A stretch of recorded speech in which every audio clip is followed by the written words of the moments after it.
O sir, kumusta po kayo rito sa Ampatuan? So far sir, alhamdulillah, okay naman kami dito sir. Bago lang kami na tapos mag-harvest. Pero ang harvest namin is fluctuate, up and down. Sa consistent, sa expected natin sa isang hektare is makuha natin yung maximum kunin na sa tolerance ng isang binhi.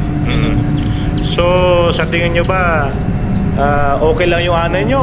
Sa ngayon, logi kasi nakikita ko, ang dami yung palayan dito. Pero kumusta naman ang bilihan ng palay ngayon?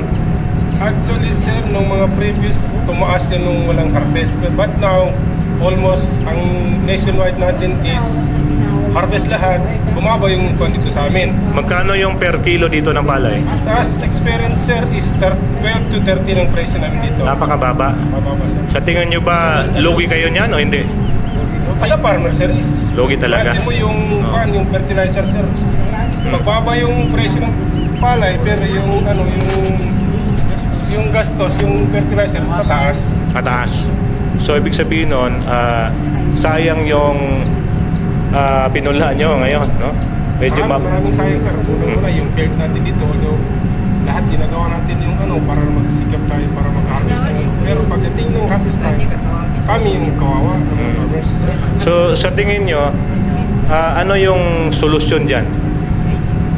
Gusto namin dito panawagan ng government man or any line agencies na pwede magkatulong na tulungan kami mga magsasaka na yung natin is especially kami mga local farmers dapat pasan yung presyo ng palay or anything na product na makatulong sa farmers na magiging uplift yung high level ng income nila sa pagdating ng yung harvest time.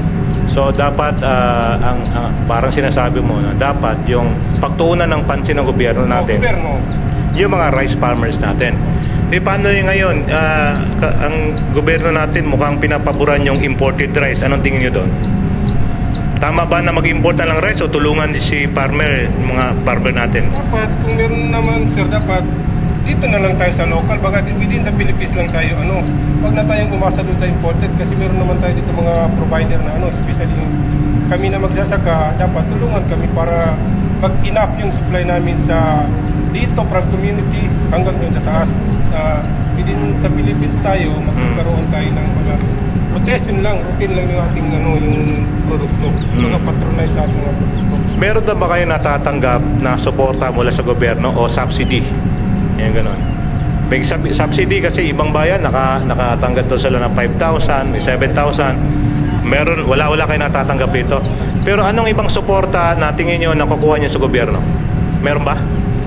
Na mula sa gobyerno, like for example, yung mga farm tools o garden tools o whatever, meron ba kayo nakukuha ang suporta o wala? Ang pan lang sa amin sir, experience namin yung sa field rice, yun lang yung mga pamimigay niya na free. Ano yun sir? Sa field rice na binhi. Binhi? Mula sa binhi, meron bang fertilizer na binigay sa inyo?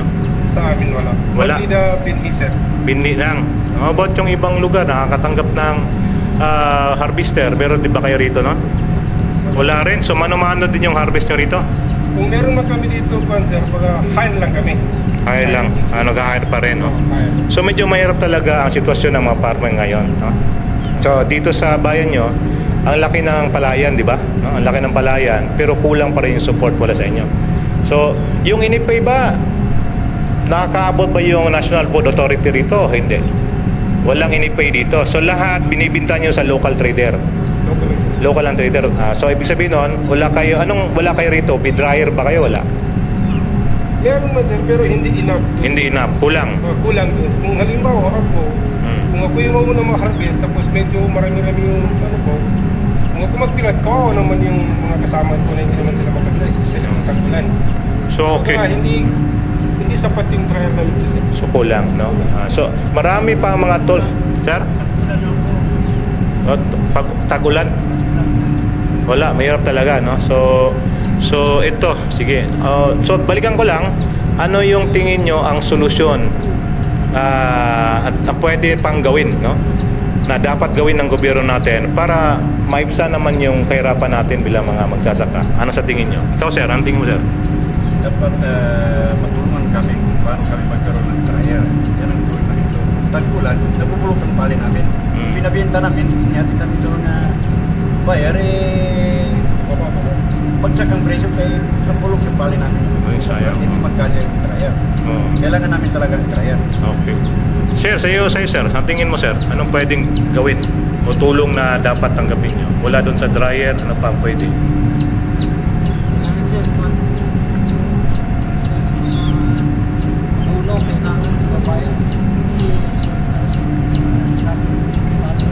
Mahal yung fertilizer, abono.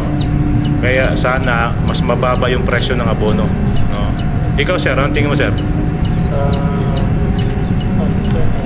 yung mga equipment para sa yung farmers ng mga rotor, harvester, kailangan din ma-provide ng dito sa mga farmers para Mas malaki yung production. para mapadali lahat ng mga gawin. Proseso ng pag-aani mula sa pagtatanim, ano? Land preparation, di ba? Sa'yo, sir, anong tingin mo, sir? Ganun pa rin sa Ikaw, sir, anong tingin mo, sir?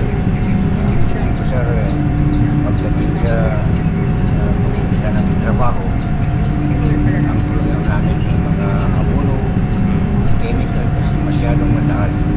Pag-harvest namin, bumaba naman yung palay. Okay. O sige, so i-ano ko muna to.